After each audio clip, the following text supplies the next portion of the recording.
Doctor Babasaheb Ambedkar युवा संघर्ष समितीचं तहसील कार्यालय व पोलीस ठाण्यात निवेदन।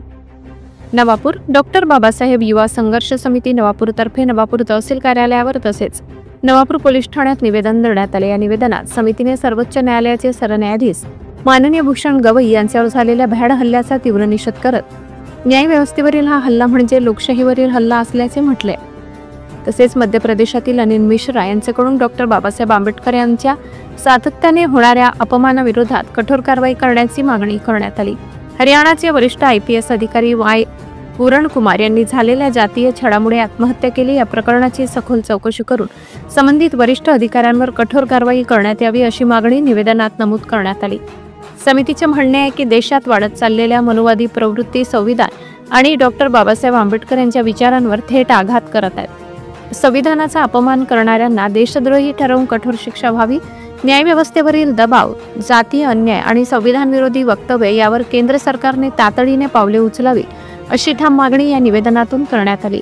हे निवेदन अध्यक्ष उमेश बापू पवार, उपाध्यक्ष गोरख अशोक नगराडे, उपाध्यक्ष रवींद्र गवडे, सचिव अजय चव्हाण, सहसचिव भावेश भदाणे, सल्लागार विजय पवार तसेच सदस्य राहुल नगराडे, सुमित पवार, विरल पंचाल, भटू पाटील, विकी अहिरे, गौरव सोळंकी, अनुप गावित, सचिन पेंढारकर यांच्या उपस्थितीत तहसील कार्यालय व पोलीस ठाण्यात देण्यात आली। समितीने शेवटी म्हटले, मनुवादी विचारसरणी देशात पुन्हा डोकंवर काढत असली तरी आम्ही डॉक्टर बाबासाहेब आंबेडकरांच्या मार्गाने संविधानाच्या चौकटीत लढा देत राहू आणि हे निवेदन महामहिम राष्ट्रपतीपर्यंत पोहोचेलच। आज 29/10/2025 रोजी आम्ही माननीय तहसीलदार यांच्या कार्यालयात निवेदन सादर करण्यात आलं आहोत। त्याच्यामध्ये विषय आमचा असा आहे की चीफ जस्टिस भारताची यांच्यावरती जो खूप फेकण्यात आला तथा वाय पूरण सिंग यांनी जातीय त्रासामुळे आत्महत्या केली व अनिल मिश्रा यांनी बाबासाहेबांवरती वारंवार प्रसारमाध्यमातून जो काही अपमानजनक गोष्टी घडत आहेत किंवा बाबासाहेबांच्या पुतळ्याला तो विरोध करत आहे, तर त्या संदर्भात आम्ही या ठिकाणी सविस्तर एक निवेदन सादर करतोय। तर याच्यामध्ये विषय असा आहे की देशातील न्यायमूर्ती जर का हे सुरक्षित नसून तर मग सर्वसामान्य व्यक्तींचं काय।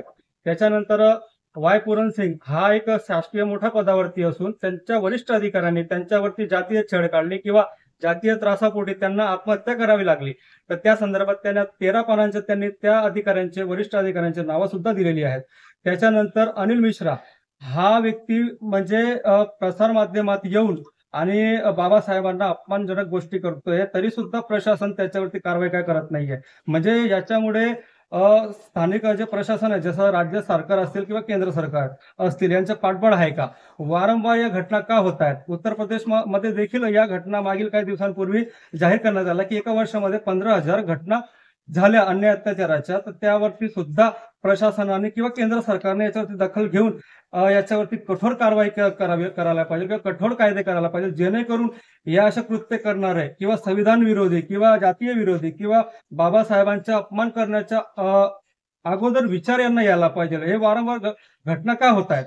दुसरी गोष्ट, बाबासाहेबांनी जे संविधान दिलं होतं ते संविधान कुठल्याही धर्मावर आधारित दिलेलं नाहीये, ते स्वातंत्र्य, बंधुता व न्याय याच्यावर आधारित संविधान दिलेले आहे।